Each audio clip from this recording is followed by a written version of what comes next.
Почитувани гледачи, добар ден. Добро дојавте во јубилејното издание на овој наш и ваш подкаст Демократски импулс 30. Дани се множат, можам само да посакам и многу здрави. Овој подкаст имаме еден специјален гостин, председател на политичка партија Демократи, господинот Јорго Огненовски. Добре дојдовте и вие сте наш верен соработник, чувствувате се, како што и секогаш имам да ви кажам, како дома во студија. Благодарам Трајче и сакам да ви честитам за вашиот 30 подкаст. Демократски импулс е нешто што доаѓам почесто, кога ќе ме поканите, и е добро што вие имате гости и политичари, и глумци, и секак. Од сите фели. Од сите, да, точно, од сите области, и ве поздравувам, продолжете така со работата.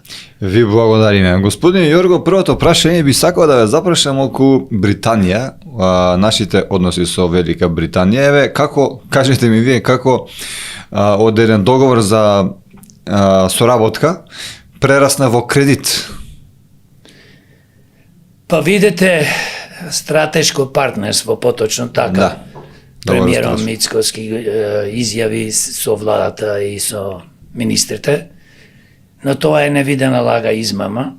Сакаја да ни го протнат на мала врата, како ние да сме, не знам, да не се навредувам самиот и да навредувам народот на Македонија, како ние да да препознаеме дека тоа е измама, како што реков, од страна на Мицко и владата, бидејќи не можеа прво да кажат да, ќе одиме во Англија, јас ја викам Англија на кратко, значи ќе се договориме, ќе побараме кредит, нас ни треба кредит, јас не сум против да земаме кредити, но се разбира сум против да се земат кредити, а да тие кредити се крадат, бидејќи ние ако веќе земаме кредити, треба да се праша и народот, и експерти, и така натаму, и граѓански издруженија, и политички партии, независно дали некој има во собрание своји представници во парламентот, пратеници, значи и да се направи анализа минимум 6 месеци, да се, поточно како некој референдум, кој што ќе се запраша народот зошто тие 6 милиарди евра да се потрошат, а не владата, и која е да е влада, ако погреши како ова влада, зборува и глупости и тресат, бидејќи ќе правеле инфраструктура, па не знам сега се зборува за некои болници, кои што 40 години болницата во Кичево не е направена, ќе ја правеле од тие пари, болницата во Штип, и се разбира и други здравствени установи, се зборува сега нешто за електрани и така натаму, ние ко демократи секојаш велиме. И пак ќе кажеме сега. И порака до народа, а и се разбира до владата Мицковски.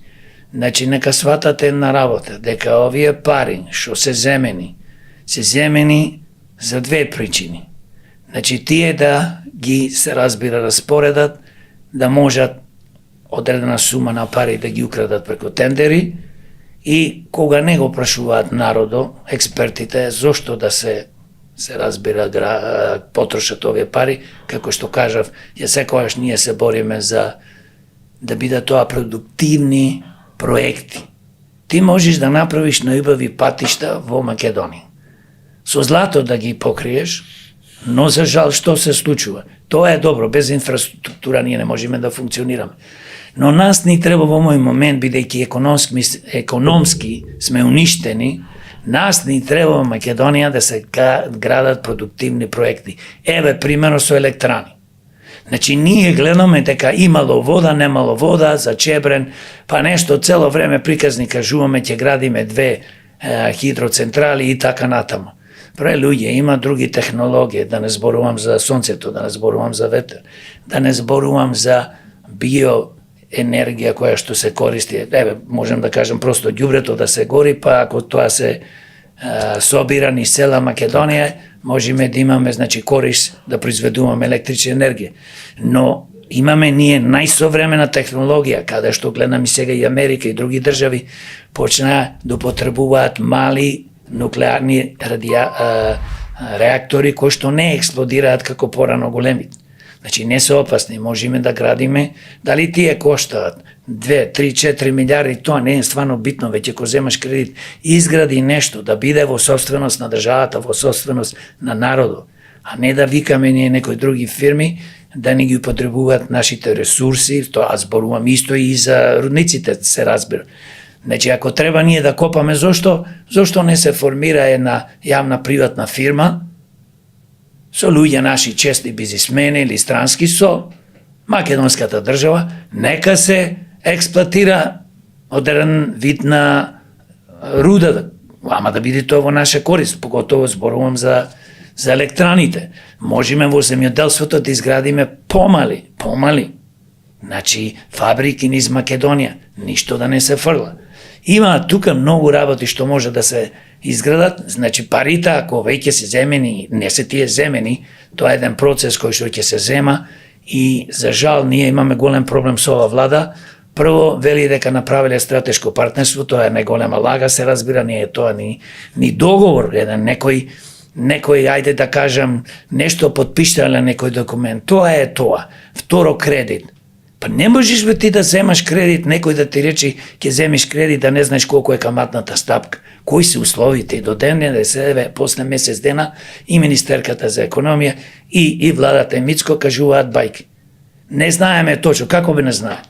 Па ти таму пред да подпишеш нешто, ако си подпишал, викате дека сте подпишале, а лажите што сте подпишале на обичен документ, хартија и така натаму. Така да мислам дека е нешто катастрофа, што ние како народ ќе бидеме задолжени ако се искористат овие 6 милиарди евра од страна на ова власт, но се надевам дека нема, ние како демократи не им веруваме, бидејќи тука тие се исти стари партии ДПМН, Вленсие се разбира ДУИ, знам кој што е дел од владата си СДС, тие се луѓе кои што само променале дрес и продолжуваат со измами на народот, со плачка, крадење, така да верувајте ми, кредито е промаршена приказна и не знам колку како ќе успеат да искористат, но како што кажав, демократи се трудат да ние имаме што побрзо предвремени парламентарни избори.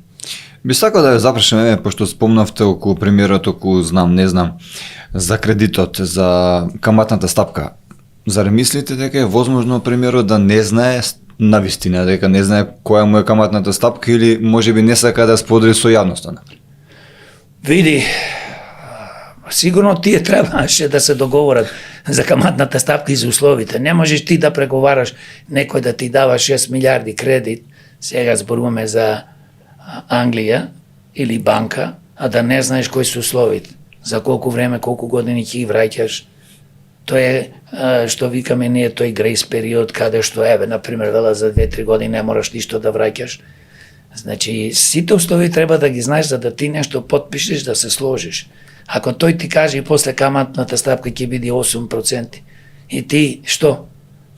Тоа што значи? Значи лажат, манипулираат, уште со самиот почеток кој каже дека ова е стратешко партнерство, чудо направиле, во историјата на Македонија се најуспешни, ствари воопшто не се успешна ова влада, и ја пропаѓа Македонија и Македонија си тоне понатаму во огромна црна дупка, ја што викам веќе во септичка јама. За жал тоа е тоа. Веќе кога зачнавме надворешната политика, би сакал да ве запрашам околу македонско-бугарските политички односи.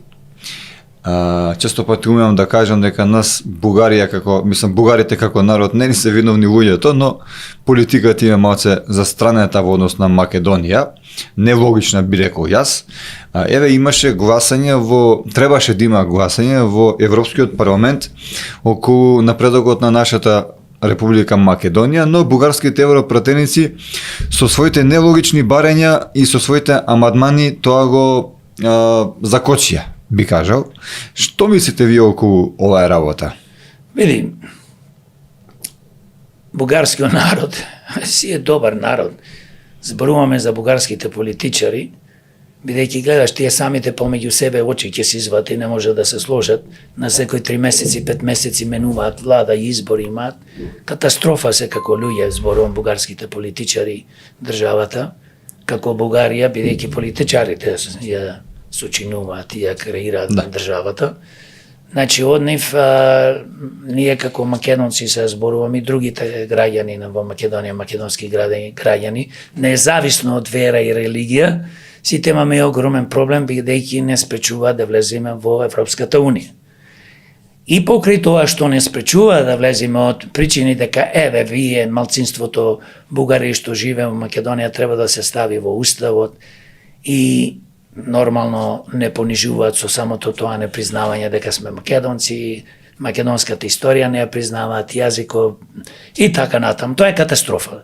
Значи, понижување невидено, затоа ние како демократи секогаш зборуваме и велиме дека бугарските политичари, бугарската држава поточно, со политичарите ни се нас непријатели. Ако ни се тие пријатели, ќе ни дозволат без никакви пречки да ние можеме и ги отпочнеме преговорите со Европската Унија. Господин Јорго, зарем мислите, би сакал да ве запрашам во контекст на моето прашање што ве прашав за македонско-бугарските односи, Европска Унија толку е оневозможена, толку не може да си го дисциплинира своето, би рекол, мало дете, заради тоа што знаеме сите дека Бугарија во Европска Унија па и не е некој си фактор. Види, точно е, Бугарија не е некој си фактор. Сите помали држави, мене ми е смешно и жалосно дури, кој ќе размислуваш, една Германија, Франција, мојни држави кои што се Италија и така натаму, економски, не зборувам воено, не зборувам, значи кои што се во Европа главни, кои што ја држат Европа, тие дозволуваат преку нивниот закон, кој што го донесува, дека треба да има консензус од 27 држави. Една држава, ако не се сложи, не може ништо да им помине, не само за проширување на Европа, и ние како демократи секој се бориме и имаме упатен апел и до Европската Унија и до пратениците на Европа, на Европската Унија, да си го променат законот. Да, сега има, во последни години се зборува, многу пратеници се борат да се промени, да нема повеќе консензус, 100% дека ако една држава не гласи не може да помени ништо, и се надевам за брзо ќе се случи, Германија притиска и други држави, а Бугарија како фактор не е нормално голем фактор во Европа, бидејќи јас велам дека во Америка има 50 држави. Во некои држави има 1 милион жители, во некои држави како Калифорнија има повеќе од 40 милиони. Калифорнија е најбројна. Калифорнија кои ќе одат на избори за председател на државата на Америка има пример 50 бодови. Најмалата држава како Монтана или некоја друга, кој што има 1 милион жители или помалце, има 2-3 бодови. Значи не може една Бугарија да надгласа Германија, Франција. Нема логика. Сега пример ние како Македонија имаме 1,5 милион народ останат, ако и толку останат, бидејќи све избркано си заминали млади и старо. И сега ние влегуваме во Европската Унија и утре гласаме. И сега ако една држава не гласа, што да кажат мојните држави или воопшто не мојните држави. Ајде да кажеме 600 и нешто милиони има во Европската Унија, во Европа, и сега ние велеме не, дигаме рака и не може да помени закон. Бе нема логика. Значи треба, како што кажав секојаш, и ние се бориме, Европа си има проблем, нема Македонија. Бре луѓе, бидете малце стрпливи. Се обраќам до сите. Ќе влеземе во Европската Унија. Каде ќе одиме? Ние живееме и географски и припаѓаме на Европа. Ќе одиме во Тумбузија или како болшевиците од Македонија, како левица тресат цело време глупости дека ние треба да одиме со Азија, со Русија, не знам со кој. Ние треба да имаме односи добрососедски со сите. Цел свет, бидејќи демократи за тоа се борат. Да бидеме пријатели и со сите држави на светот. Но ние не можеме да одиме во некој надвор од Европа. Како ќе? Ние треба сите да се бориме за да бидеме дел од Европа. И јас, многу луѓе зборуваат дека Европа ќе пропадне, Европската унија нема да пропадне. Често пати тоа го вела, така. Не го викате, тоа го шири приказни левице и малиот димче и се разбира, луѓето имаат погрешна перцепција. Значи тие не може да ја предвидат и нинат. Треба да ја предвидиш и нината наредни 100, 200, 300 години. Како Европската унија ќе пропадне? Да, како држава Европската унија си има проблеми, има несогласување, но нема да пропадни се гиганти. Значи овие сите во Македонија, почувајќи од политичките партии и поединци кои што шират гласила дека Европа е не знам што, фашисти, дека Европа ова, тие луѓе немаат три чисти во глава. Ние ко демократи, затоа реков, сите ги поштоваме. И Русија, и Кина, и азиските држави, и афричките, и јужноамеричките. Значи сите, Америка, Европа. А со кои сме партнери? Со Европа, со Америка. Толку е приказнат. Нашата председателка Гордана Силјановска-Давкова изјави дека во контекст на најновата декларација во Бугарското собрание што беше донесена пред неколку денови, тоа е втора поред декларација, фактички, јас би рекол, против Македонија, дека е навреда за нашиот народ, дека со тоа ги закочува преговорите и можниот диалог. Што мислите вие околу селова? Дали е навистина навреда? И би сакал во контекст на ово прашање да ве потпрашам, дали можеме ние како Македонија да го следиме овој пример на Република Бугарија и ние да направиме уште една таква декларација во нашето собрание општо прифатена за заштита на интересите на нашата Република Македонија? Сакаш да почнам однапред од прашањето? Долга. Или од пазар? Не, се смеа, мора малце да се смееме, види. Прво нашата председателка доби 500 и нешто илјади гласови, јас го слушнав, не можам да се доначунам како еден човек, како не задобија 500 и нешто илјади гласови. Дали тие избори беа фалсификат или не беа, поќе ми личи на фалсификат. Значи, прво таа не е способна, та требаше уште ко стана председател да зборува за ова ние што зборуваме како демократи. Дека Бугарија ова што ни го прави, што не негира како нација, нашата историја македонска, јазик и така натаму постоење и дека сме вештачка творевина од 45-та, производство на Тито или не знам на кој, таа требаше тоа да го кажува. Но таа наводно као политичар кој што нема стварно појма, жената е изгубена, не гледате, погледајте ги видеата, гледајте што зборува, нешто све не филозофира. Значи од не за ништо, до сега нема ништо направено, таа е дел од ДПМН, криминалната политичка структура, кој што успеа да ја изгласат, да ја турнат, како што кажав изборите, дали се не навлегувам сега, ама верувам дека беа криминални, исто беа криминални и за не локалните, и за локалните во 2021, но парламентарните прошлата година, така да не ја ценам воопшто и бидејќи се прави секако демек па ние знаеш не навредува, па тие не навредуваат со децени бре господјо председателки. Ако го слушаш видеото и ако твоите потрчковци, послушници го слушаат да заразберете на работа. Тие со децени не навредуваат.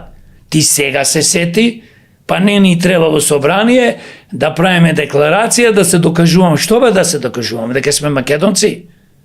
Па што повеќе зборуваш дека си македонец, повеќе самиот се негираш, бе човеч.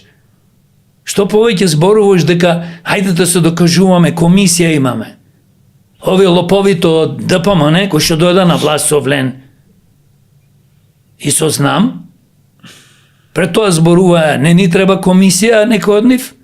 Сега креира нова комисија со нивни луѓе за да дапат по 2000 евра месечно. Тие наводно доктори на науки, историчари. Абе како нема е страм? Ти седиш таму и се докажува со бугарите дали си македонец и дали имаш историја и дали имаш јазик. Така да воопшто не е ценам председателката и таа не може да биде председателка на целиот народ на Македонија, бидејќи е еден обичен послушник на ДПМН. И молчи цело време, ништо не презема и цела година е на власт како председателка, абе нула. Ќе оди негде, ќе се прошета малце, кикере, микере, ќе се насме, ќе се слика и тоа е. Да не заборавиме дека нашата председателка беше на средба со нивниот председател во Бугарија под едно знаме, тоа не сме да се заборави.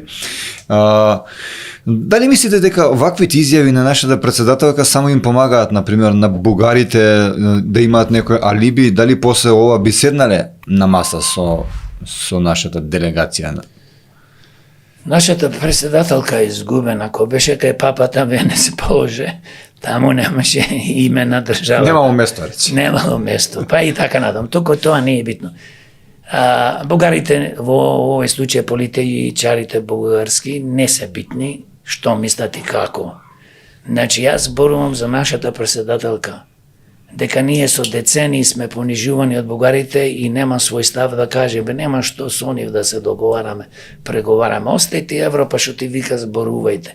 Секоја држава од надвор ќе ти рече зборувајте, договарајте се. Ама ние сме навредени како македонци, како македонска држава. Што има ти да се договара со некој што не те признава ни име, ни презиме, ни нација, ни вера, ни историја? Вре луѓе, ве дава, свестете се. Да не зборувам, црквата ни ја признавале, Македонската православна црква или не, па кој треба да ни ја признава Македонската православна црква? Никој. Ние сме Македонска православна црква, се поврзувам со нешто надвор од твоето прашање. Значи, ние самите ќе си ја признаваме и тоа сме македонци, си имаме Македонска православна црква и председателката треба да ми каже на бугарите дека ќе се бори од сега Европа, Европската Унија да го промени законот и да нема повеќе консензус, поточно 27 држави, ако една не гласи да не може да помине закон, конкретниот случај и законот и проширувањето во Европската Унија. Ја спомнавте вие црквата, а сега моментално и во црквата некои служби се обидуваат да ни направат некаков разор. Ситуацијата во Кочани не стивнува. Владата прави некакви трибини, нешто говори, но помош за настраданите и за повредените не гледаме некоја конкретна помош. Како дали ви се допаѓа, што мислите за новиот развој на настаните во контекст на Кочани? Кочани, кој ќе спомниш, кожата ми се ечи, затоа што тоа е катастрофа невидена. Јас секојаш велам, ние поќе деца сега изгубевме, имаме повредени, златни и млади деца и уништени фамилии, семејства, него окупаторите што ни направија штета и убие толку млади деца и ранија во Втората светска војна. Значи, Кочани е нешто трагедија, но јас секојаш ја викам како човек прце и демократ, ова е убиство од системот, убиство од политичарите кои што го граде овој систем, овој трул, криминален, корумпиран систем 35 години. Системот убива. Но фактички зборот системот убива, тоа е граматички збор, системот убива. Политичарите кои што го креира системот убива. Ова влада на власт е цела година, можеше и владата, и Министерството за внатрешни работи, и сите инспекции, служби, директори, не знам што, министерства, да ги проверат не само дискотеката во Кочани, туку да проверат од градинки до училишта, до универзитети, па фабрики. Оти имаш негде фабрики 200, 300, 500 вработени со некој мал излез, нема никаква безбедност против пожари и така натаму, и други непогоди како што е земјотрес и поплави. Значи тие тоа не го направија и се капитална грешка е што не го направија. Значи и овие власт што е сега учествува во убиството на овие млади луѓе и се виновни. Но да кажам една многу важна работа и претходните се разбира. Не можам да разберам ова власт, бидејќи не ја ни ценам, и затоа ја викам ненародна влада, со министерствата, со тие нивни инспекцијски служби, инспектори, вклучувајќи ги началници, Панче, кој што е министер во МВР. Значи, не само што потфрлија, ти се кривично исто одговорни. Треба да се бара одговорност и од порано, и сега. Сега, Министерството за внатрешни работи не ги затвора сегашните функционери, наводно ги затвора од порано. И така натаму, и градоначалникот кој што се разбира беше и двата други градоначалници. На Кочани ги затворија, па сите ги пополека ги пуштија дома на одмор, што викаме домашен притвор. Тоа е катастрофа, но да зборам малце, многу ми е поважно сега. Јас бев пред 2 недели во Кочани, пред се како граѓани. Не отидов како председател на политичката партија Демократи, не отидов како човек од политичката партија Демократи. Отидов како граѓанин. Граѓанин на Македонија, граѓанин на Битола, на Скопје, не е бит. Значи, што видов таму е нешто катастрофа. Зборував со одредена група на луѓе, никој ништо не му помагал, сме овие пари што се собрани од Црвениот крст и некои што донирале. И нешто до сега знам, му е доделено негде 600.000 евра на семејствата, на тие што е нормално на загинатите и повредените. Но владата ништо до сега нема конкретно направено. Ова е брука невидена. За да ги зголемат платите или да донесат некој закон за тендери, тоа го прават одма во моментот. Сите партии ќе се обединат и во собрание ќе донесат одлуки и тоа со европско знаменце да се убрза процесот. Тоа се вика, како да те кажам, не само манипулација, не само да го манипулираат во негативна смисла, тоа се вика еден тежок криминал, ама легализиран. Као, ние не носиме одлука. До сега требаше првите 2-3 дена и финансиски и да се помогнат семејствата и со се што е потребно. Значи, број 1, изборувам за од владата, од државата, од Македонија. Второ, болницата во Кочани, катастрофа. Луѓе донираат. Замислете, таму во таа болница требаше како доаѓаат повредените. Нема да ми доаѓаат, бидејќи сега директоро на Фондот за здравство изјави дека потешко повредените преврски кога правеле доаѓале во Скопје, а кога правеле физикална терапија во Кочани, наводно нешто имале. Па тоа е ненормална работа. Зошто е ненормална работа? Тие доста се измачиле што се лечеле по странство, доаѓаат во Кочани, ти после 2 месеци ја немаш опремено болницата со лекари, има еден лекар наводно. Еден лекар на 200 повредени скоро. Значи мора да си неспособен или да си некој лудак или манијак да не се бори за овие луѓе.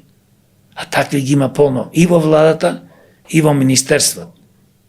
Значи ние имаме луѓе работа со психопати, тендераши, криминалци, неспособни политичари. Ова ме револтира затоа што ги гледав луѓето и пак ќе одам и ги повикувам граѓаните на Македонија да го поддржуваат маршот, протестот на родителите. Се одржува секоја сабота во 16:05 минути во Кочани, да им дадеме поддршка. Поддршката е многу важна. Кој колку може да донира, слободно нека донира. Но јас велам дека ние колку може како граѓани ќе донираме, но државата наша треба да дае тука милиони евра. И затоа викам, изборував со адвокати за можност да се тужи државата. да се тужи и да се доделат огромна сума на пари на овие семејства кои што децата погинаа во пожарот и на повредените, затоа што државата, поточно политичарите кои водеа со државата последни 35 години, го креираа овој систем и ги убија овие млади и прекрасни деца. И ги оставија повеќето од нив можда да имаат, не дај Боже велам, може да имаат трајни последици психички и физички по нивното здравје. Некои имаат. Да, кој тоа ќе, со кои пари ќе го платиш? Поентата е првите 2-3 дена тие требаш ова да направат ова помош финансиска и материјална, а не да се кријат. И зборот ми беше дека ние го осудуваме ова и бараме и баравме и пак ќе бараме од владата итно сега со сета расположлива финансиска моќ да им помогне, дали ќе потроши 20 милиони, 30, 100 милиони, не е битно, бе луѓе. Ова држава може тоа да направи. Не сака да потроши еден динар, нешто му дале децата кои се лекувале и за наводно слушамо некои родители за погребо. Што е тоа, бе, трајче се зборува за 2-3 5.000 евра. Погреб. Држава ли сме ние, бе? Не сме држава, ова е криминална држава. Криминалци 35 години не водат во амбис. Значи, системот ги закопа овие луѓе, а власта плаќа за погребот. И не сака да им помогне, како што кажав, толку е од мене и една работа ќе кажам само. Ако не се освестиме ко граѓани, ако не се бориме против овие неправди и криминалот што владе во политиката е во секоја установа, значи секоја установа, од премиери па да завршиш таму до училишта, до градинки, до чистачи и не знам што, сек да има криминал. Кај да се свртиш во сите државни установи, јавни фирми. Господин Јорго, вие како претседател на политичка партија, што мислите, еве, собранието прогласи безбедносна зона околу објектот, за да нема протести, штрајкови и така натака, од кого тоа се плаши власта? Власт од никого не се плаши. Овие криминалци од никого не се плашат, секој ден не крадат милиони евра, ни крадат секој ден. Јас зборувам со еден тежок криминалец и не го знам, нешто на брзина ми зборуваше, го знам криминал. Абе вика, јас имам пари, крадам со власта, со ова, со друга, кој ќе стигне. Вие сакате да дојдите на власт, сакате да не турните нас, ве се работи за милиарда и повеќе евра годишно ви крадиме, вика. Па нема да дозволиме. Викам, кој те прашува, бе, тебе не лупетај глупости, викам. Народот е единствен кој ќе одлучи кој ќе биде на власт. И затоа јас викам, ние како демократи, единствени сојузници, насници и партнери, народот и кој дело народот имаш ти од една група на луѓе кои што се поголеми криминалци него самите политичари. А се разбира, јас ги окривувам политичарите, бидејќи тие не ги бркаат криминалците. Нашите затвори се полни со невини луѓе, а криминалците се по улици. Или во политика ни ја водат државата и ни ја окупира. Од една страна гледаме како има огласи за вработување полицајци, пожарникари, по сите институции не баре, но од друга пак страна гледаме како со месеци не земаат плата. Како вие ја гледате оваа ситуација, како вие би прокоментирале околу оваа тема? Зашто државата нема пари за да им даде плата на овие институции? Многу едноставно. Сега вработуваат одредена група на луѓе, тоа се нивни партиски послушници, потрчковци, кои што ќе им служат за време на локалните избори. И досега работат за нив и сака да ги вработат, да ги употребуваат поточно државата, ние како граѓани да им плаќаме плата, за да тие да можат да работат за партиите и да гласат за нив. Јас еднаш имам кажано, пак ќе кажам, Македонија најпоќе се плачка, буџетот на народните пари, народниот буџет се плачка преку вработување на политички мотивирани вработувања, јас ги викам криминални политички вработувања, поточно вработување на своји приврзаници и на партиски членови. Бидејќи ти што правиш? Во годината трошиш милиарда евра за плати, за сите вработени зборувам, почувајќи од премиерот па завршувајќи до некој хигиеничар што работи по која и да било јавна државна фирма или институција, ти му плаќаш плата, му плаќаш доприноси здравствено и пензиско. Така, се троши пример милиарда евро. Тие повеќето, да нечем 100% се разбира, но повеќето тие се партиски војници, кои што таму се одат на работа, не одат на работа, има некои воопшти што не одат, дури се вработени во странство и така натам имаме такви случаеви. Фатија такви случаеви, така? Имаме. Сега тие таму одат и ние како народ ги плаќаме за да гласаат против нас. За да гласа, за да останат овие криминални политички структури на власт. 35 години истите ни се вртат и секојаш, покотово СДС, ДПМН, и така натаму, и другите што влегуваат во коалиција, со нив се на власт. Дали на централна, дали на локална. Пример сега, ДПМН влени, знам се, на централна, имаат и своји градоначалници, но да не забораваме криминалната СДС, и дуите имаат градоначалници, имаат советници. Значи, тие секојаш се на власт, се договараат, соработуваат. И ние, како народ, од нашиот буџет, милиарда ни одделуваат секој година и така си ги финансираат политичките партии. Немој да мислиш дека оние 2 милиони, милиони и пол, 3 милиони евра што ги добиваат секоја година или за време на избори што добиваат милиони, дека тоа е само нивното финансирање. Тие се финансирани со стотици и стотици милиони евра преку плати, доприноси за нивните, што кажа, партиски послушници, полтрони, гласачи. Спомнавте избори. Една изборна единица. Што мислите вие и ние како Демократски импулс сме правили подкасти на оваа тема, ни беше објаснето зашто се е добро една изборна единица. Впрочем и вие како политичка партија мислам дека би ви одговарало да има една изборна единица. Видите, Мицковски во собрание кажа дека тој сега е спремен да имаме една изборна единица и наводно тоа го поврзува и диаспората да гласа. Јас не знам зашто тоа го спомна и диаспората да гласа, бидејќи ја живеев повеќе од 30 години во Америка. Дали ние од диаспората гласаме или нема да гласаме, на некој од нас што живе таму повеќе години, да ти кажам, многу му е гајле дали ќе гласа или не. Повеќето од нив што заминале, што живеат со децени, тие си ја сакаат Македонија, нема погрешно да ме сватиш. Но за нив е свеедно дали ќе гласат или не, и плюс нас ни сотежнува, бидејќи јас знам живе во Лос Анџелес, ми вика треба додам конзулато каде во Вашингтон. Вашингтон DC, градо, главниот град на Америка, кај што и таму е администрацијата, Сенато и така натаму, е оддалечен Лос Анџелес скоро 5 сати со авион. И ти се ќе одиш, ќе гласаш. Ќе гласаш за некои партии овде, криминални партии, бидејќи ние од диаспората повеќето знаеме дека се овие криминалци. Не сакаш ни да гласаш. Што ќе гласаш? И гласа на какви избори? Избори криминални. Ние имаме изборен закон кој што е криминален и донесен на легален начин во собрание. Ние секојаш како демократи, јас како човек и други луѓе размислуваме и предлагаме. И со години предлагаме.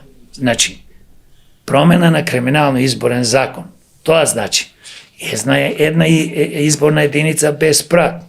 Бидејќи, ако тие ти кажат, има една изборна единица, имаш 3-4-5% праг, ако изгледат милион гласачи, ти треба на 5% да имаш најмалце 50.000 гласачи, за да можеш да добиеш пратеници, за да почнат да ти се бројат. Ако се 3% и 30%, повеќето помлади партии не може тоа да постигнат и така ќе бидат елиминирани и со тоа тие те терат, ако ти стават висок праг, ти да одиш во коалиција со овие криминални партии. Поентата не е да оди со нив, поентата е да ги турниш од власт. И еднаш за секојаш да направиме промени, вистински промени. Друга работа. Отворени листи. Отворени листи гласаш за човек, не гласаш за политичка партија, гласаш за број 13, гласаш за демократ. И таму на листата можеш и мајмуни, магарина, криминалци, идиоти и све да ставиш, психопати. И ти заокружуваш, кога заокружуваш, таму заокружуваш кога кога нема отворени листи, заокружуваш демократи број 13. Значи, тоа е катастрофа. Зато нас нон-стоп ни се протнуваат криминалци и тотална контрола преседателот со главните луѓе има кој ќе ги постави на листите во првите 5, 10 и така натаму. Второ, бараме подеднаква распоредба на финансиските средства. Подеднаква распределба, поточно на финансиските средства. Што значи тоа? Тоа значи дека не може ние да почнеме нови избори и тие партии кои што имале во минатото пратеници во собрание да добиваат милиони, а тие што немале да добиваат илјадници евра. Како ние лани за парламентарните избори добивме само 9.000 евра, додека СДС да помени другите партии добиваа милиони и стотици илјади евра. Каде е тоа? Подеднаква застапеност по медиумите. Не можеш нас да ни кажеш, вие имате само 9.000 евра, ќе потрошите. Што ќе потрошите? И што ќе потрошите? Знаете една секунда колку пари кошта по телевизијата, речеме со ДДВ со се кошта 3 евра, 4 евра. И ти ќе одиш на една или две национални телевизии 5 пати во денот, 5 дена. Толку ќе ти биде, а овие прават реклами, телевизиски филмови. Значи една нивна реклама крај нема. Како ќе се бориш против овие криминалци? И треба, и што е по моје лично мислење најважно од овие сите точки, не значи најважно, да се заштитат изборите, да се стварно спроведат 100% фери демократски избори, да се спречат криминални избори, а тоа може само да се постигне со поставување на камера на едно избирачко место. И поточно на сите избирачки места. Значи, секој избирачко место да има камери, од сабајле пред да се почне, се отвора кутијата, се гледа, цел ден кај што се стават, се гледат, таму не мора луѓето да гледаш, доволно се става по едно ливче и кога се отвора, тоа е важно исто, за да се чита, камерата го скенира, го гледа, има технологија и се знае во секундата, има софтвер, има компанија во светот, не можат македонски компании тоа да прават, кои што е како Google и така натаму, Microsoft, тие се гиганти, нема тие да ги подкупиш со 5, 10, 20 милиони, дај таму прикажи нешто друго, и само така може да одиме напред. Значи, мораме да го промениме овој криминален изборен законник, викаме, не му верувам на Мицковски, тоа е еден од, како и предоловак зајав што вришткаше пред да бидат изборите 2016-17, бараме на изборна единица, кој дојде на власт, ништо од тоа. Така и од ова. Ова е све една фарса. Дали е возможно медиумите, дали се купуваат од одредени политички партии со овие платени реклами, заради тоа што знаеме дека се рекламираат одредени партии стриктно на одредени телевизии. Дали тука има некакво купување? Тоа е познато дека медиумите, националните медиуми и други медиуми, како портали и така натаму, подкасти, па купени се. И пазете сега, има одредена, самите ќе си се препознаат и слушајте добро што ќе ви кажам на сите вас што го правите тоа. Од една страна се прекажувате дека се борите за Македонија и за народ, за доброто. А од друга страна цело време истите луѓе ги вртите и ги вртат, кај нив се обраќам до медиумите, ги вртите затоа што ве плаќаат. Вие не работите за доброто на Македонија и за народот, за ова држава да оди напред. Како можете да форсирате поново, пример сега на власт да помане, знам, Ивлен, и некој од вас може да сте против нив, против ова власт, па форсирате поново СДС да ни дојде криминална партија. Криминалци нон-стоп ви се вртат и луѓе кои што воопшто не биле успешни политичари. И тие ви се ваши аналитичари и ни кажуваат нас сите на народот како треба да биде. Наместо да викате луѓе како што се од демократи, други некои луѓе, дали се тоа граѓански издруженија, квалитетни, паметни луѓе кои што ќе дадат предлози како да си ја спасиме државата. И да кажете вистината, што вие како новинар од една страна викате ние сме неутрални, а нон-стоп ги форсирате. Истите. Сега ги форсирате истите. Сега еве наводно СДС со 18 пратеници бидејќи има, тие биле опозиција. Бе која опозиција 35 години плачкаат све живо, диво, уништија све. Опозиција се демократи, бе луѓе, разберете, опозиција е измачениот народ. Ние сме опозиција, народот на Македонија, уклучувам сите тука, и македонци, албанци, турци, власи, бошљаци, Хрвати, Срби и така натаму, македонски граѓани. Тоа е опозиција, бе, нас шо партал не направивте, бе. Не уништивте све живо и диво, од економија, од болници, од образование, од инфраструктура. Цел ден дишиме отревен воздух, бе. Младите, децата не избегаа во странство.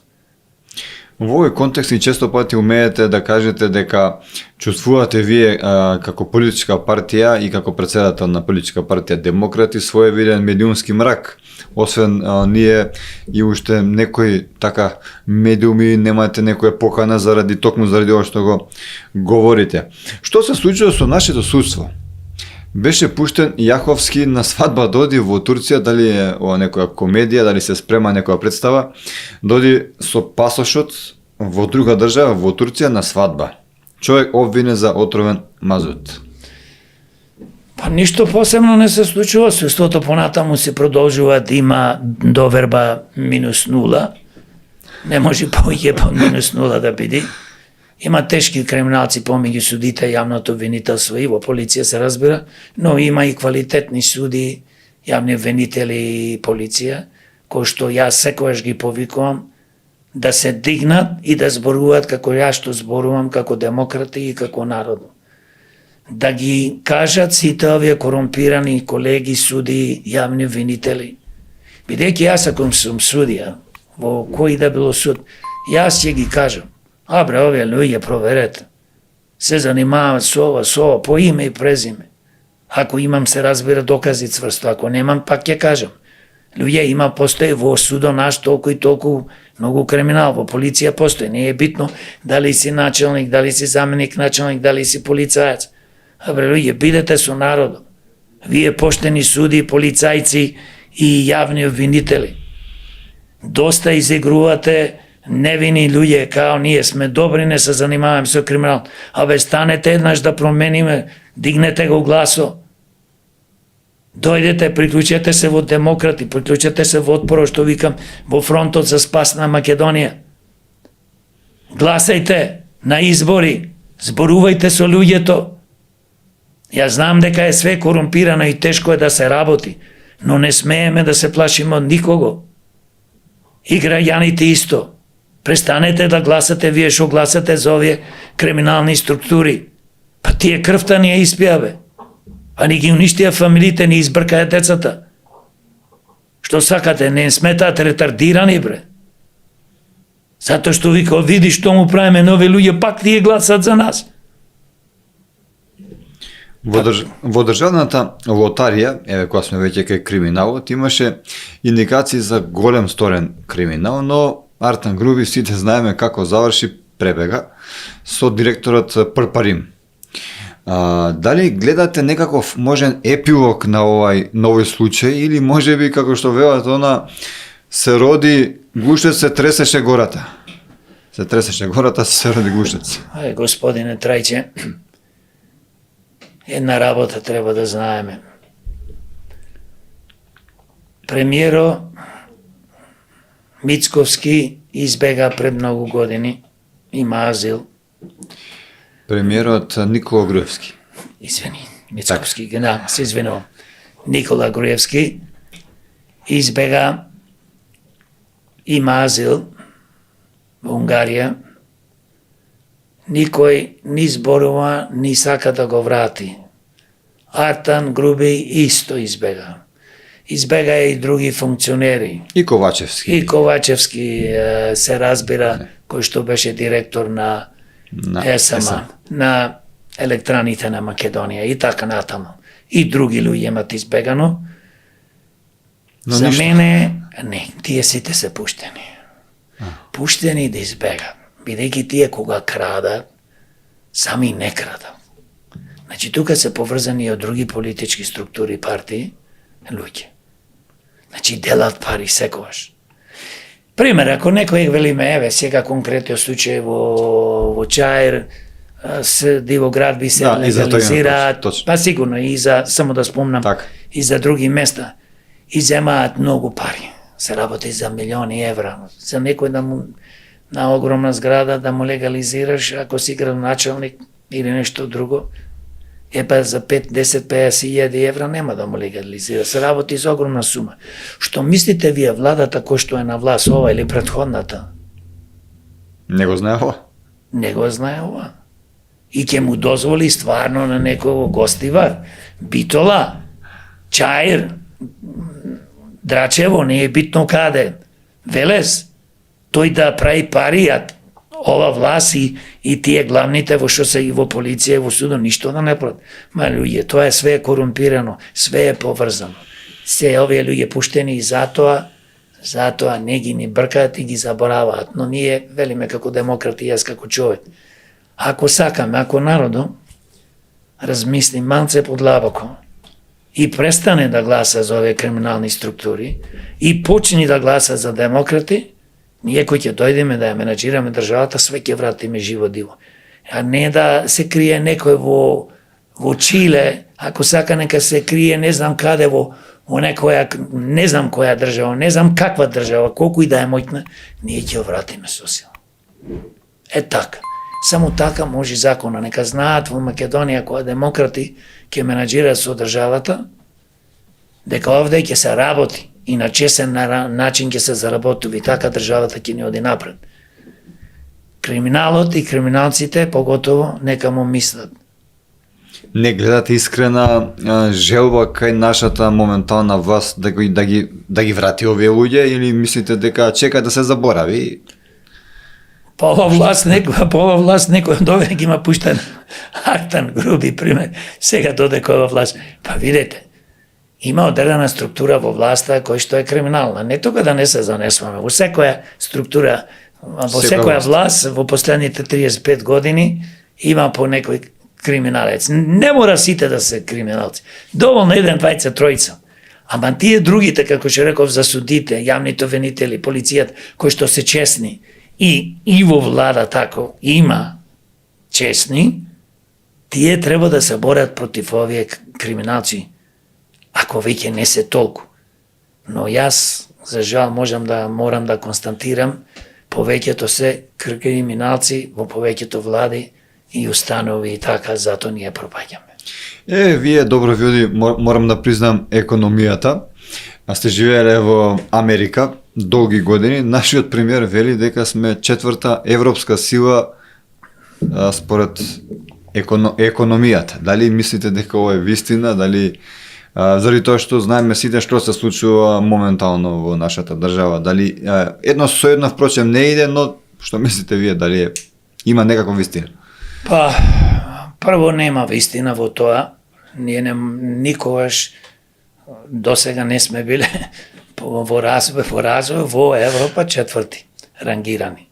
Да, ние сме позади четврти, пред нас е само Молдовија, Босна и Херцеговина и Косово. Позади, мислам, ние сме пред нив. Може така бројано. Значи, да, не, веројатно премиерот бил пијан и бидејќи не знам колку пие точно, ама веројатно бил пијан, па затоа го кажал, абе премиер, нема што да кажеш, па само лупеташ по телевизија. Абе земи води ја државата како што треба, бе, те молам. Кој да дојди све ништи. Каква е вашата прогноза за локалните избори? ВМРО-ДПМН прогнозира дека ќе победи несомнено, СДСМ молчи, СДСМ вели дека не е баш тоа така, но другите молчат. Другите политички партии. Дали мислите дека моментално е рано за да се почне со некаква кампања, не знам, или зошто молчат? Види, секоја партија си има своја PR агенција или самите тие Тактика. трубат тактика, како во конкретниот случај, да помне мисли дека се супер моќни.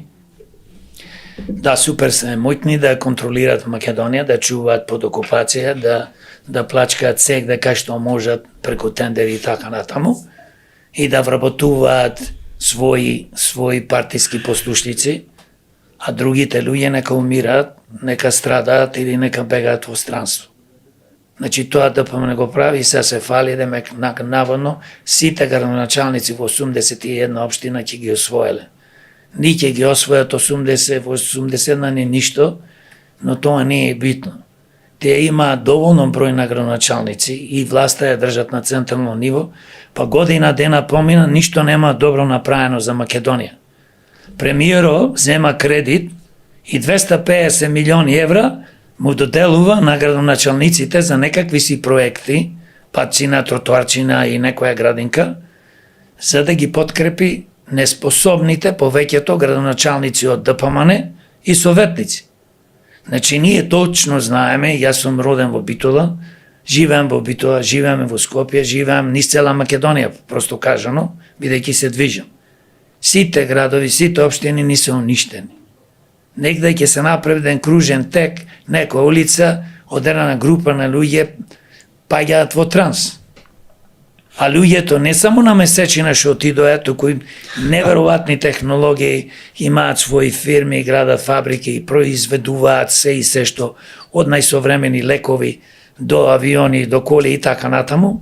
А ние се фалиме со кружни текови, дека еве во Битола, ќе кажам конкретниот случај или за Скопје, имаме 10 општини, јас одам, гледам, снимаме и ќе снимаме понатаму, да види народот во сите градови, во сите општини, ако успееме сите да ги покриеме, но тоа не е најбитно, доволно да покриеме доволно општини од секој регион во Македонија да видат колку овие градоначалници ја уништија Македонија. И овие 250 милиони евра што владата и Мицко ги дава, тоа е плачка од народот. Тоа е кредит земан, ние треба како народ, граѓаните доплаќаме нашите деца и внуци, кој знае колку години, и земаат кредити и да плаќаат други кредити што се земени од порано, но конкретниот случај со градоначалниците и советниците неспособните, дали од СДС, ДПМН, и од други партии, тоа све се катастрофа, ги имаат уништено градовите. Градовите веќе ни стануваат во одредени места, како Источна Македонија, Битола и други места, и Западна Тетово, Гостивар, Ракичево, тие не се градови повеќе, духови се. Значи, како ќе одиш таму, све тоа мртвило човече. Чекаме во Битола да е убаво времето, па да излези народ на широк сокат. И истите луѓе ни се вртат, се разбира, во кафичите, кои што имаат малце поќе пари и ние приказната она Грција соди. Па кој оди во Грција? Кој може да оди во Грција? Со кола, дојдеш Грција да потрошиш 2000 евра за 10 дена. Која може фамилија да потроши која зема плата од 24.300?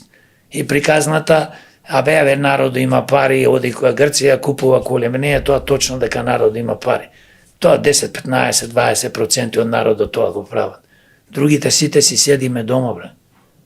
Не можеме да си купиме ни патике, веќе ги скиниме ако се движиме многу. И ако не бе турските серии кои што јас ги сметам не утупуваат, нема ние со што друго да се занимаваме, затоа ни продаваат такви приказни лимонади што ги викам. Заради турските серии. Заради турските серии тоа така да и премиеро, и ова власт, и градоначалниците, од сите партии. Од тоа нема ништо. Господин Јорго, ни стигна едно прашање од наш верен поддржувач Илија Костадиновски, ја би сакал да го поздравам. Ќе се одважам да ви го прочитам. Прашање од гледачот. Истражувањето открива како со помош на мрежа од компании и посредници, раководството на ЕСМ дозволува државата да купува поскап јаглен со цел некои компании и бизнис моќници со силни политички врски оваа криза да искористат како шанса за осопствено богатење врз грбот на граѓаните, кои плаќаат драстично повисоки сметки за струја. Од 2022 година до денес компанијата ЕСМ склучува договор со 11 фирми за набавка на околу 4,6 милиони тони јаглен, зашто било договорено нетранспарентно да се потрошат 283 милиони евра. Од една од овие сделки, 9 милиони евра завршиле кај бугарска фирма во собственост на братот на пранешниот премиер Зоран Заев. Што мислите вие околу овој случај? Види, читав за овој случај, се разбира за ова приказна. Значи, новинарите што го напиша ова, браво, ќе можем само да кажам, бидејќи тие испитуваат со факти, бараат документи, докази, па после објавуваат. И што ми остави впечаток ова цела приказна, дека сите овие фирми кои што се вклучени на купување на јаглено за Рек Битола и за Осломеј, повеќе за Рек Битола, за термоцентралата, се фирми кои што се влезени во трговија со јаглен, тие, значи, нашите државни фирми Рек Битола, Осломеј ги набавуваат, тие купуваат, ни продаваат, се формирани за време на огласо, пред огласо, недела 2-3, или после огласо. Значи, се постава оглас, пријавете се фирми, толку и толку, ни треба толку јаглен за Рек Битола, пример. И замисли, тие се, повеќето од нивта и газдите што се на фирмите, тие појма нема, никогаш не се занимавале со трговија на јаглен. Така. Ретко има некоја фирма кој што е подолго, како што беше случајот со Панче, министерот за внатрешни работи, 3.800.000 евра за фирма кој што е формирана сега, да не речам вчера, значи пред месец дена или 2 недели пред тендерот оди, добиваат битолска фирма која што дизајнира и не знам која некоја друга фирма што дава работени, ќе ги шиелав овие униформи за полицијата, добива 3.800.000 евра тендер. Значи све ова направено, овие фирми за да влезат, за да можат да го добијат тендерот и за да можат после тие пари од тендерот да се делат 10, 15, точно не знам колку проценти, со политичарите, со функционерите, не е битно дали се министри, премиери или директори, така да ние како граѓани и со повисоки се разбира цени, конкретно случај за јаглено, и со многу повисоки цени, лигнито што се набавуваат од Грција, исто се набавува, да ви кажам, и од Косово, и се набавува од Албанија. Значи во помали количини, најголеми количини од Грција. Ја знам во Битола сега бев и таму 200-300 камиони, огромни камиони, секој ден носат јаглен во Рек Битола. Тоа може да замислите каква тоа провизија што ја викат културно, фактички криминал се прави, колку пари се заработува и брат му на поранешниот премиер, криминалецот Зоран Заев со Вице Заев, тој има фирма, мислам у Петрич градот, регистрирана таму, има и Венко Филипче фирма регистрирана, Бугарија. Што беше министар за здравство, сега председател на криминалната политичка структура СДС, така да сите се овие, зашто јас да ги прашам нив, еви народ да го прашувам, ствари народот нека слушни што прашувам и зошто, како резонирам. Зошто овие имаат регистрирани фирми во Бугарија? Зошто се регистрираат? Зошто тука не се регистрираат фирми? Бидејќи да бидат подалеку од нашите очи, да не се знае кој што прави, но благодарение на одредени новинари, значи дознаваме или луѓе како ние што сме домакрати, одиме, снимаме, зборуваме со вработени во некои фирми, добиваме податоци или граѓаните не информираат. И ги повикувам граѓаните и од фирми луѓе и кој да било јавната администрација, ако имат нешто да пријават, слободно да не контактираат како демократи, ние тоа ќе го објавиме. Ете, тоа е таа приказна за да може да се крадат пари.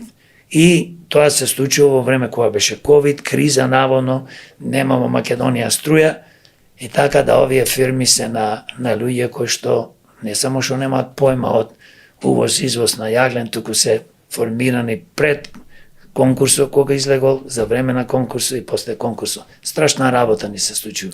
Господине Јорго, одредени политички структури пред да дојдат на власт говорат едно, откако ќе дојдат малце некако ја менува својата реторика, иако велеа дека и брат Дамија ќе го апсам, збореа за апсења, но гледаме дека се апсатно ситни криминалци, не се некои крупни риби, например. Дали вие гледате во некоја гова реторика или мислите дека не се доволно моќни, иако се на вас да ги уапсат моќниците? Види, 35 години не лажат. И што има јас да мислам или вие или народот, знам дека овие лажат цело време. Не гледаш преваранти тешки се.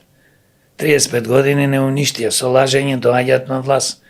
Бидејќи ги контролираат медиумите, имаат полно пари, колку сакаш имаат пари и крадено, милиарди имаат искрадено во 35 години. За нови луѓе уште да му се верува. За жал има одредена група на граѓани, гласачи, кои што упорно и понатаму продолжуваат, досега ги гласаја, па гледате, спомнаме за председателката. Една жена толку неспособна да добие 540-30.000 гласови, тоа е нешто ненормално. Не да е нормално, не е нормално. СДС, ДПМН добиваат, ДПМН доби 58 претеници, 11 години пред тоа кој беше Лјупчо Ѓоргиевски, 16 години не оттепаа од крадење, не оттепаа не го уништија живото и ние пак да дојдат на властија. И исто со СДС, исто со ДУИ, и со други партии. Значи, една работа треба да сватиме ние како луѓе. Нема да има промени, ќе биде само полошо и полошо. И станува полошо ако не настанат вистински промени. Ако демократи и честни луѓе не дојдат да менаџираат со државата. Значи, еднаш треба да сватиме, што лажат, овие лажат. Нешто не се неспособни, овие себе криминалци, бре луѓе. Најлоша комбинација неспособен и криминалец. Ако е неспособен, ќе си даде оставка. Или ќе работи, нешто ќе сработи. Ама ако е неспособен и криминалец, или чисто само криминалец, ако е, и колку да е способен, наволно гениалец, ама тој користи способноста, интелигенцијата, за да лаже, за да кради. Гледај доктори на науки. Со доктори на науки преку глава. Доктори на науки, па тие 30, 40, 50% во последните 20 години ги имаат купено тие дипломи, магистри, доктори на науки. Што значи бе доктори на науки? Ние секој председател не е доктор на науки, некој професор. Абе, нека одат, пушти ги таму, нека предават во факултети ако се добри. Ако имаат научни трудови, супер. Формира академија, Македонска академија за науките и уметностите. За која формира, бе? За да земаат покрај платата и пензијата уште 2000 евра пример. Што имаат за Македонија тие луѓе направено? Како научици, наволно научици во ред. Како, пишувале некои, не знам што, книги и така натаму. Но што тие имаат направено добро за Македонија да му се спротистават на политичарите криминалци? Или се поставени од политичките криминални партии да бидат академици? Знаеш таму како се станува академик? Не е секојаш колку вредиш. Се станува бидејќи имаш луѓе да те турнат. Значи што ги прашувам сите академици, кажете јавно, можда некој честно исклучуци има кажано стално, вика ова не е добро за Македонија, дај да се прави вака. Значи ние имаме луѓе кои што за жал ја уништија оваа држава. Политичките партии пред избори велат дадете ни апсолутната власт, гласајте што повеќе во што поголем број за нас, заради тоа што да не уценуваат одредени политички партии, но по вашиот одговор, ако смеам да заклучаме, дека на апсолутна власт не е добра за ниедна политичка партија. Па катастрофа е, бе, човече. Замисли да имаш 100 пратеници и да можеш да гласаш што сакаш. Кога ќе направиш грешка, Македонија народот страда, државата. Таа грешка може и да е капитална и ние да не можеме да се опоравиме наредни 20, 30, 50 години. Ко сега како што сакаат да земат кредит од Енглеска 6 милиони евра. Ќе правиме ова, ќе правиме она. Тоа што ќе му текни, тоа ќе прават. Значи Мицко како премиер со владата тие се најпаметни. И ајде ќе му текни сега, пак ќе му дат уште 500 милиони евра или 250 милиони евра на неспособни и криминални градоначалници и советници, а? Ние цело време дупките нивни ќе му пополнуваме. Па еден пример ќе ви кажам со Битола или со други градови, бе, како Скопје. Па имат огромна сума на пари, што располагаат секоја година. Се зборува за преку 35-40 милиони до 100 милиони повеќе милиони евра и не може да дупките да ги покријат во градовите, ѓубрето да го средат. Каде одат тие Каде одат тие пари да се... Па многу едноставно. Ќе направат тендери за осветлување, тендери за одржување на улица, тендери не знам зошто, и така натаму, тендери за улиците да се поправат или да се асфалтира. И два пати тродупло, ти стават асфалт 2 сантими, па знаете дека патос прилеп Битола, и јас сум застанал со кола, сум снимал, асфалто е дали има и 2 сантими.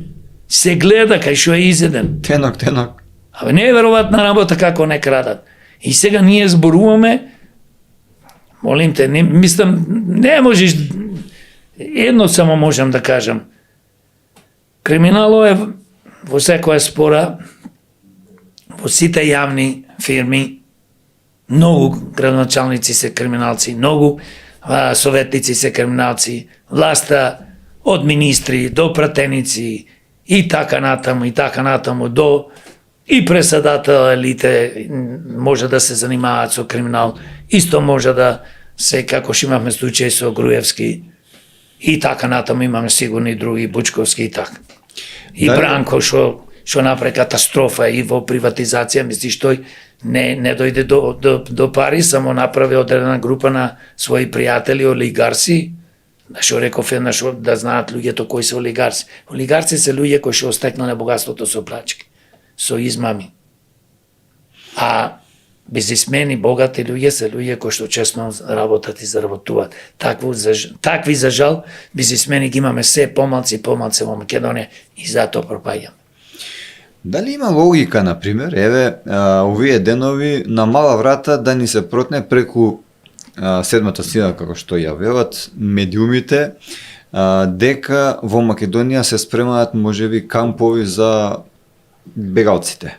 Дали има некаква логика, иако власта сега вели дека нема нешто такво, но дали преку медиумите се обидуваат да го протнат ова? Види, медиумите, кажа, поголемите помојтни медиуми, независно телевизија или портали, им служат како робови на овие владеачки партии. Кој да дојде, бидејќи не дека само од нив зависат, туку прво нормално за пари тоа го работат. Не, медиумите и одредена група на новинари воопшто не ги интересира доброто на Македонија и народ. И државата да ни пропадне, да се расцепи, тие за пари заедно со политичките структури, со политичарите, учествуваат во уништување на Македонија. Тоа се знае. Има новинари кои што се борат, како што беше случај, и многу случаи откриваат, кажуваат за неправилности и така натаму. Тие се добри новинари и ретко има добри, да кажеме, портали. Конкретно случај ќе зборувам за Демократски импулс. Вашата намера, нашата намера тука како пред се луѓе демократи е да дојдат гости, да зборуваат, да нудат решенија, да критикуваат, се разбира, и да ја кажуваат вистината. И што е тоа, како можеме ние да креираме една функционална и правна држава, за да народот живее многу подобро. Не можеш ти во една држава кај што пропаѓа се кради, поготово од премиер па до чистач крадат, не сите, али крадат, значи ти да очекуваш ова држава да оди напред. Значи, затоа е најважно ние како луѓе пред се да малце, не малце, туку многу да размислуваме кого поддржуваме и за кого гласаме видно. Господин Јорго, знаеме дека има политички партии кои, тоест повеќето политички партии имаат земјиште, станови и така натака, значи недвижен имот. Дали можеби вашата политичка партија поседува нешто од се ова? Најновите информации говорат дека Левица имала. Кога велите имот, мислите на станови, на партија, згради, земјиште, да. Вака. Нашата партија не поседува станови, не поседува земјиште, не поседува згради или канцелари. Ние како партија можеме слободно да кажеме дека во пред 5-6-7 години ДПМН имаше репортирано вредност во имот почнувајќи од земјиште, ливади и така натаму до канцелари, дуќани и згради како што е нивната Бела палата во вредност од 60 милиони евра. Јас тоа го кажував в тоа време, значи замислите пред 5, 7, 8 години 60, сега дупло и тродупло скокна цените, вредноста отиде преку 150 милиони, ако не и 200 милиони. Од каде тие пари? Кој му ги дал, кој му ги поклонил? Се е тоа бе украдено човече.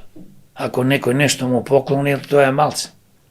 Значи, ви замислете, една од најбогатите политички партии во Европа, а ние имаме само 1,5 милиони народ. И дали е толку народ останат? СДС, не знам точно, податоци не имам прочитано, колку има во вредност во згради и станови така натаму, но тие имат исто многу. Сега слушаме за левица. И тоа премиера во собрание Мицковски го каже. Дека тие денес имаат купено, пример, 3 објекти, наводно и вредноста било околу 1 милион евра.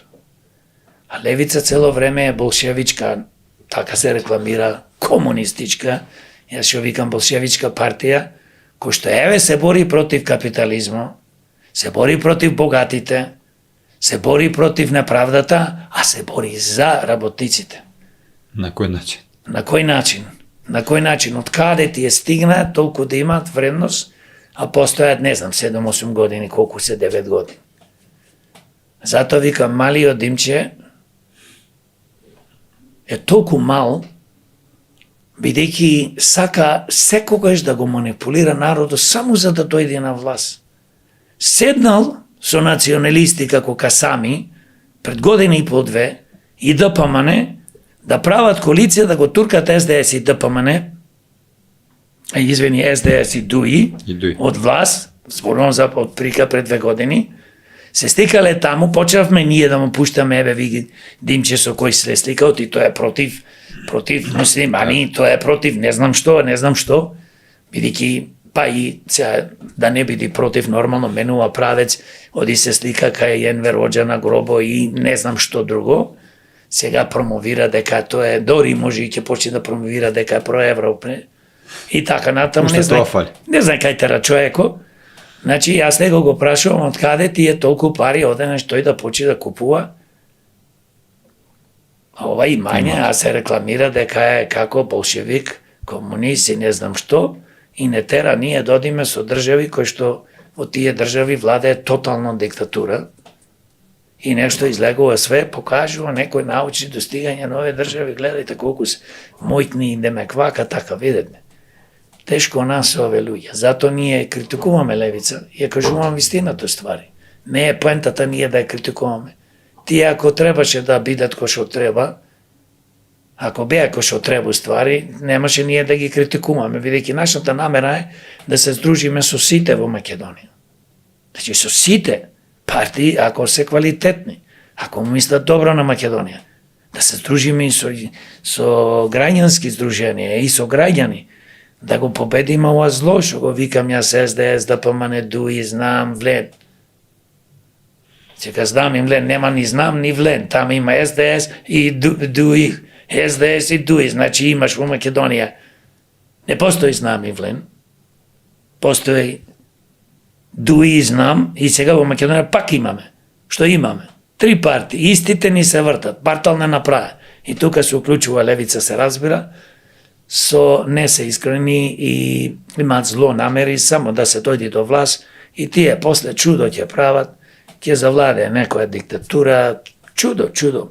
Значи, тоа е тоа. Господине Огненовски, не би бил јас доколку не ве запрашам, ја начнавме темата околу градоначалничката на Скопје Данела Арсовска. Дали се разбуди од зимскиот сон? Еве на крајот од незиниот мандат сепак гледаме дека се бори сега веќе против како што таа вели криминалот во општина Чаир. Зошто само па во општина Чаир? Или мислите кој е вашето мислење? Дали ја давате својата поддршка на градоначалничката или мислите дека веќе е доцна да се бори против криминалот? Прво, никогаш не е доцна да се бориш против криминалот. Многу луѓе мене ми велат што се бориш, ти имаш се, си дошол од Америка, Да. абе тргни си се настрана или дојди со поголемите криминални партии и ќе имаш што сакаш. Многу викат луѓе дека е доцна, не може ништо да се промени. Тоа не е точно. Точно е едно, дека ние може да промениме и мораме да промениме. Овој живот не е живот, овде се живе во пекол, бе трече. Македонија е пеколо.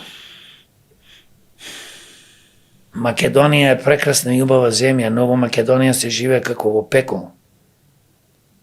Наместо да живееме како што ја имаме во Библијата Македонија, библиска држава, овие криминални политички структури ја направи Македонија партал.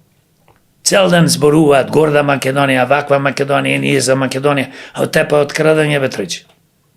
И од тепа од уништување, нас како луѓе не унаказија. Во секоја област од општественото живење и на краја најголемо злосторство ни направи, ни ги збркаја децата. Нема фамилија во Македонија. Сите слушаат, нека слушаат ако слушаат. Нема фамилија во Македонија што некој не е заминат. Дали син, дали ќерка, дали прв брат тучет или не знам кој, сват или не знам што. Унаказија бе цела држава.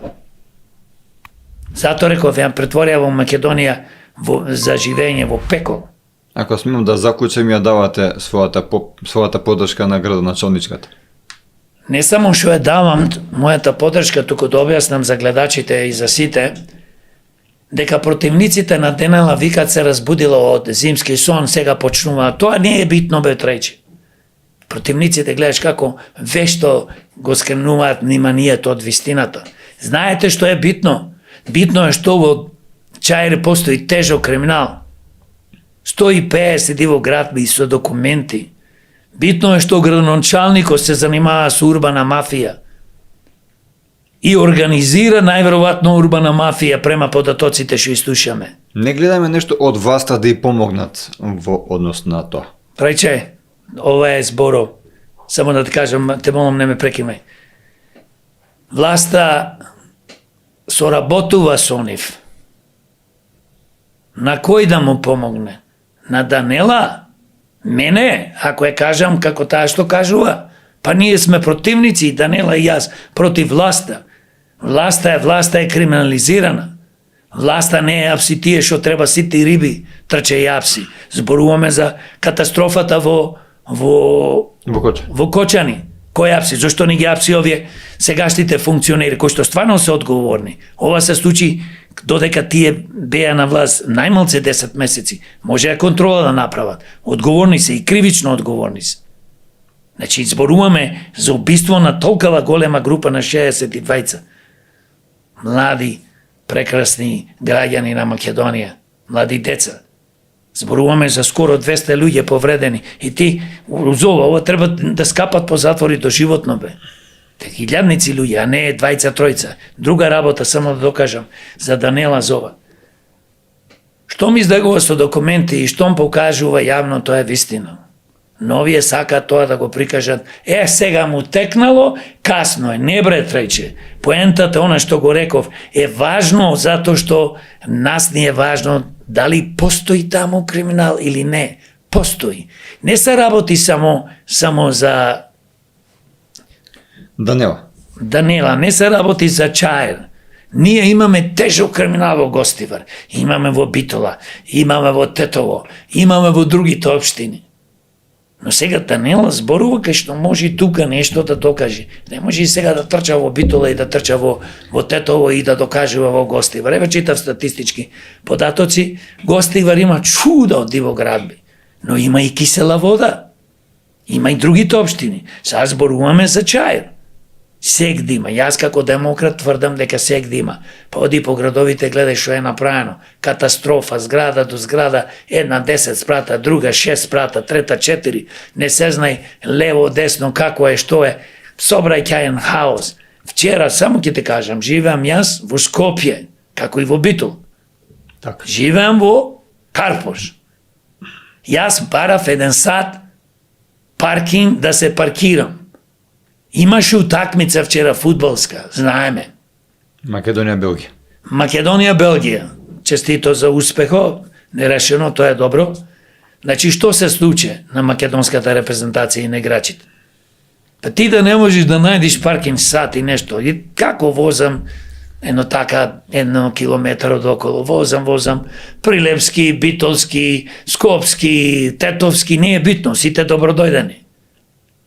Ти правиш стадион од 20-30 илјади луѓе, а немаш паркинг. Абе, тоа е, знаеш што е, тоа е мизерија, тоа е понижување на ние како граѓани. Ние што живееме дома да не можеме да си одиме, а навивачите доаѓаат и паркираат и све неправилно паркираат. Значи, да земиш тоа, не да ги казнуваш, што ти не треба да ги казнуваш, бидејќи не си му обезбедил паркинг. Значи, ние живееме во криминална држава. И затоа ја поддржувам Данела Арцовска како градоначелник, што се бори против ова, и никој не треба да биде излажен, касно почна. Не е битно, никогаш не е касно. Така. Спомнавме околу закони, околу криминал. Доколку вие сте на вас, што би промениле во законникот? Имаме многу работи, но ќе спомнам некои поважни работи, бидејќи не ако променуваме, ќе промениме повеќе од 100 работи, ама сега нема време. Значи, прво би го промениле кривичниот закон. Број 1. Казните би се зголемиле максимално. За функционери и политичари, криминалци, би вовеле закон од 10 минимум години затвор до доживота. Ние сакаме и смртни казни да има, бидејќи веќе до тука ние на сите, но ајде да бидеме малце хумани, да нема бидејќи Европа наводно вели, не треба да има, значи некој ако отепа 100 души, идеме, ќе очуваме затвор, ќе го раниме. Јас сум и за смртни казни, како што има во Америка и други држави. Значи нема што, ликвидира го некој звер, монструм. Имало порано и во Македонија смртна казна? Можда и тоа, значи да имаме казната од 10 години до доживотна за политичари, функционери, криминалци и се разбира за стопански криминалци кои што направиле огромна штета на државата и на народот.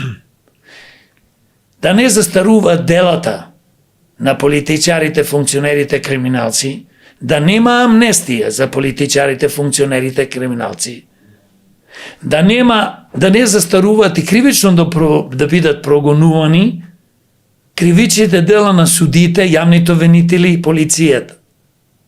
И сите кои што работат во државни установи.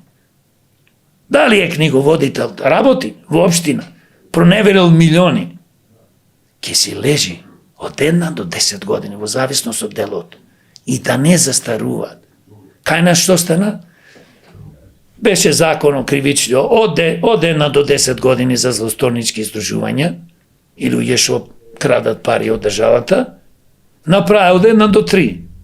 Си ги задржаа милионите, милиардите, не можеш ни да ги тужиш ништо, бидејќи кој ќе застари делото, автоматски не можеш да го бркаш и на никаков начин, ни граѓански парници, ни да му ги земаш парите.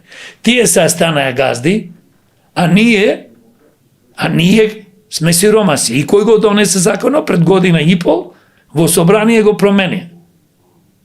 Таму имам и некои пратеници кои наводно биле против.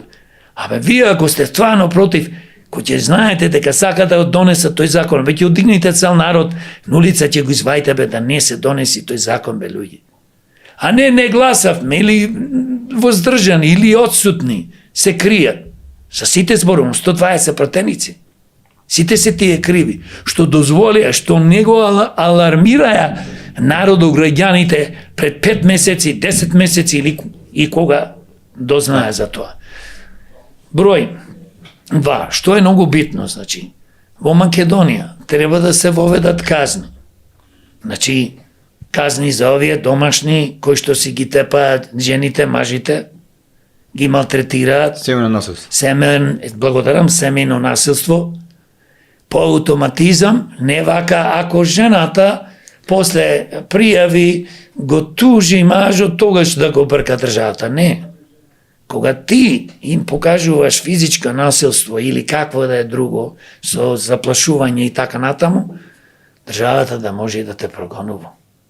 И тоа да си лежиш дебело по затвори. Треба сите ние, не дали сме мажи, жени, не е битно. Немаш право никого ти да тепаш и да малтретираш. Ако си зел некој, ако си во брак, ако не ти одговара, има судови, има сфера, стави се, остави се.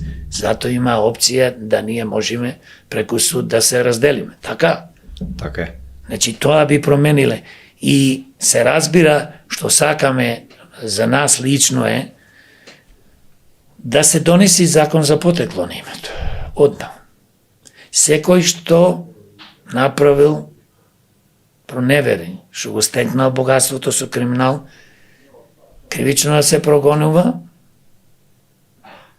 и да се конфискува истото. Ќе останеме без политичари. Не ни треба такви политичари. Добре и да останеме без такви политичари. Нас ни треба поштени. Па вие што мислите? Еве, вие никогаш не сте краделе. Све што заработувате од плата. Да.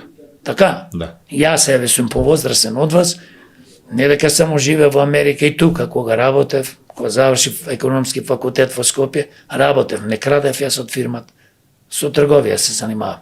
Па јас тогаш можев да крадам. Имаше и тогаш луѓе што крадеа. Ама јас одлучив да не крадам. Значи, ако заработувам, ако ми е плата 1000 евра, толку ми е. Ако сакам 2000, тогаш или ќе унапредувам, или ќе отворам своја фирма и ако сакам многу да се збогатам, се разбира од работа, чисто онака не се може да се збогатиш, отвори фирма, отвори фабрика, не е бито што, ако те бива. Не може многу да заработиш, али на поштено. А не да се фатиш ти со политичарите, дај новај тендер, јас толку ќе ви дам, вие толку, јас да го земам тендерот. Значи, тоа е, тие се важни закони што треба да се променат. Исто би го променил законот изборниот закони, како што дискутиравме. Значи, комплетно промена. Собранието закон би го донесол за собрание да се намалат пратениците. Некој вика 80, не, и јас велам 27 ни се доволни. 27 паметни луѓе може да ја водат државата. Патни трошкови. Патни трошкови да се укинат, да се укине апанажата, да се укинат кирите за сите тие пратеници кои што не се жители на Скопје. Како и сите, ако некој те вработи сега, ти си во Скопјанец и во Тетово и во Велес, или не е бито каде и ќе ти обезбеди и спие, не треба. Не треба, зашто да ти обезбеди? Треба да ти дај добра плата и толку. Овие пратеници земат по 2000, плюс во комисиите да се укинат тие придонеси финансиски. Оди во комисија, еден состанок може да земи 100-200 евра, не знам точно колку, за погоду. Со тепа од пари земење, не гледаш, слушаш за Бонева, некој друг, некој трет пецака, не знам кој, од СДС, од сите, со тепа е земање од патни трошици, по 15, по 20.000 евра земат годишно. Значи, тоа да се укини се, да се намали. И она што е, зошто да има бифе, да јаделе по некоја ниска цена. Не бе, ти си пратеник, врче, сакаш пратеник да бидеш супер. Колку што е реалната цена во бифето, толку ќе јадиш. Значи, не сме и де пратеникот да има бенефици. Ние имаме вамо луѓе со 24.300, владата не сака да ја зголеми, бидејќи наводно ќе креираме инфлација, така вика министерката по економија и Мицковски. Значи, не знаат што зборуваат, лупетат глупости, јас сум економиста. Ти не можеш да ги држиш на луѓето на 24.300 минимална плата. Јас се борам секојаш и демократи и реално треба да биде платата 60.000 евра, за да можат овие луѓе да преживуваат. А кога замисли ти, ние сите добиваме минимална плата 60.000. Подобро и за тие што имаат пари, што имаат дуќани, што имаат фирми, што продаваат работи. Поќе имаме пари да трошиме. Да. А тие сакат само да ги држат. Еве замисли еден кафич или ресторан, фантастично работи Скопје, Битола, кај било.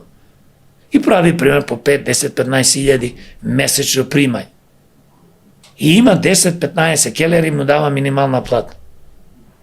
А зошто? Зошто да не оддели малце да зема помалце профит или фабрика, кај што заработува многу добро? Зошто да не му дава минимална плата 1000 евра?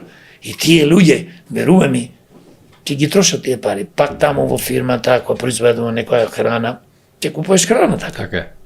Ја разбирам поентата ви е дека покрај да се расчисти со криминалот, сакате да ги стимулирате нашите граѓани да видат додатна вредност на ова наше општество. Видите, законите што ме праша, заради тоа зборуваме. Значи има многу закони, но еве кажав некои што се поважни, има и се разбира и други закони што треба да се променат.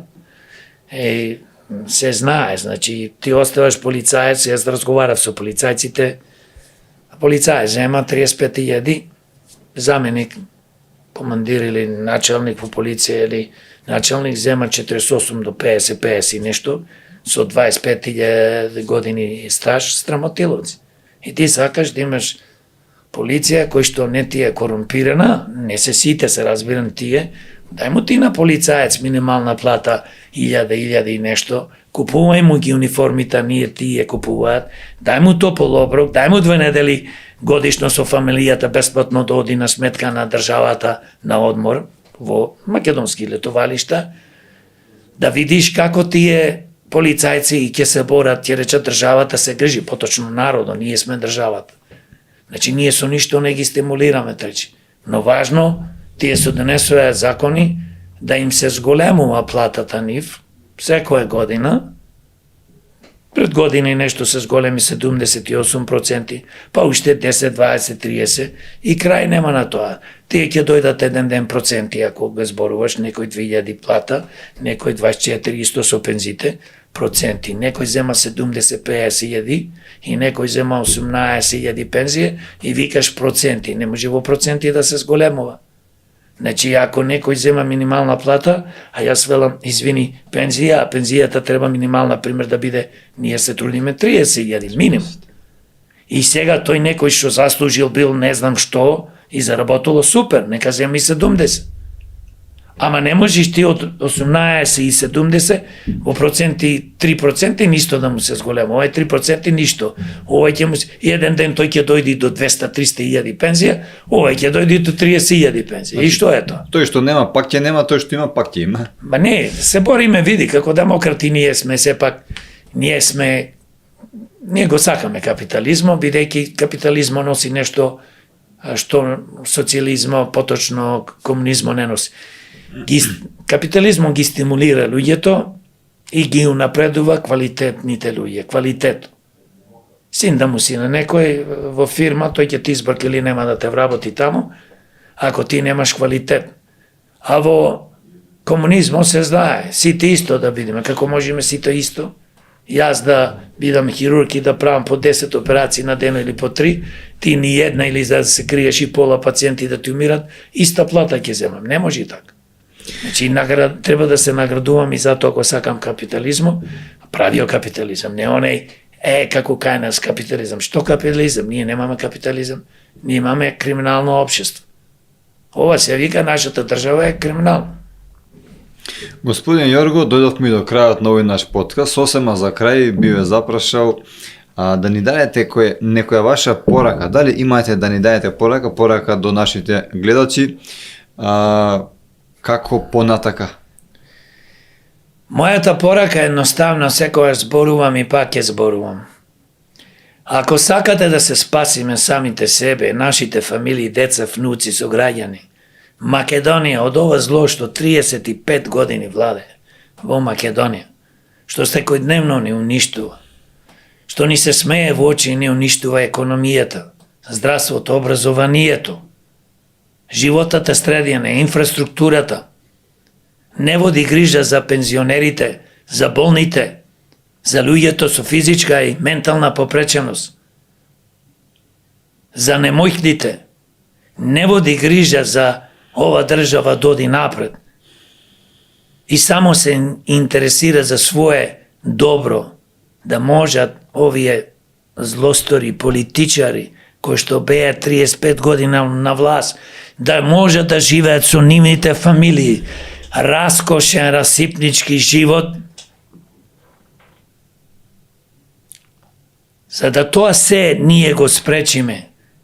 Ги повикувам граѓаните на Македонија, народо, секогаш сум за нешто убаво. Не правам разлика помеѓу вера и религија, правам разлика помеѓу добар и лош човек.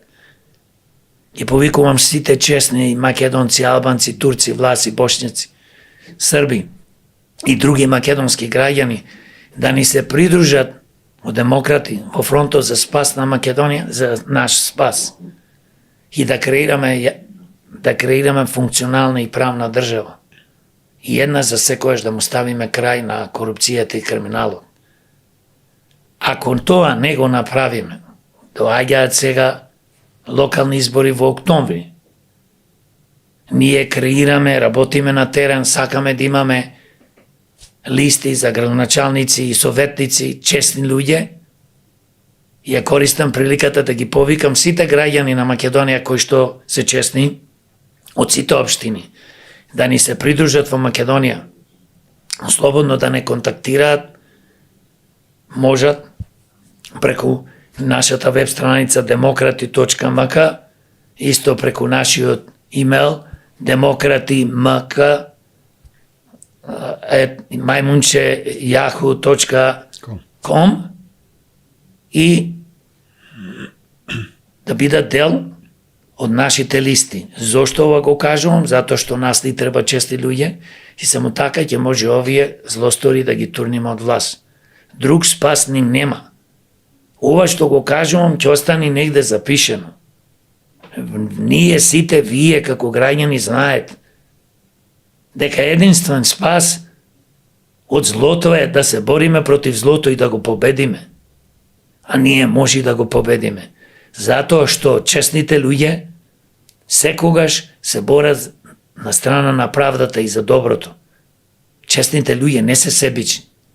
Честните луѓе сакаат сите да живеат добар живот. Тоа е мојата порака до граѓаните на Македонија. И јас секојаш ја гледам Македонија на педестал ја ставам, дека Македонија еден ден ќе биде функционална и правна држава. Дали тоа ќе се случи за 5, 6, 7, 10 години, не е битно. Ние мораме да се бориме и ово еднаш за секојаш да опромениме. Вие сте единствената политичка партија што повикувате ги повикувате луѓето јавно и транспарентно да ви се придружат на вашите листи. Ви благодарам за вашето гостување и се надевам ќе се видиме повторно. Сигурно ќе се видиме, благодарам за поканата. Драги гледачи, тоа беше Демократски импулс, најновото издание на Демократски импулс. Јас вашиот водител Трајче Китановски, а вие во овој наш подкаст беше гостин, го гледавте председателот на политичката партија Демократи, господин Јорго Огненовски. Ако ви се допадна ова видео, притиснете нормално лајк и споделете го како би дошло до што поголем број на луѓе.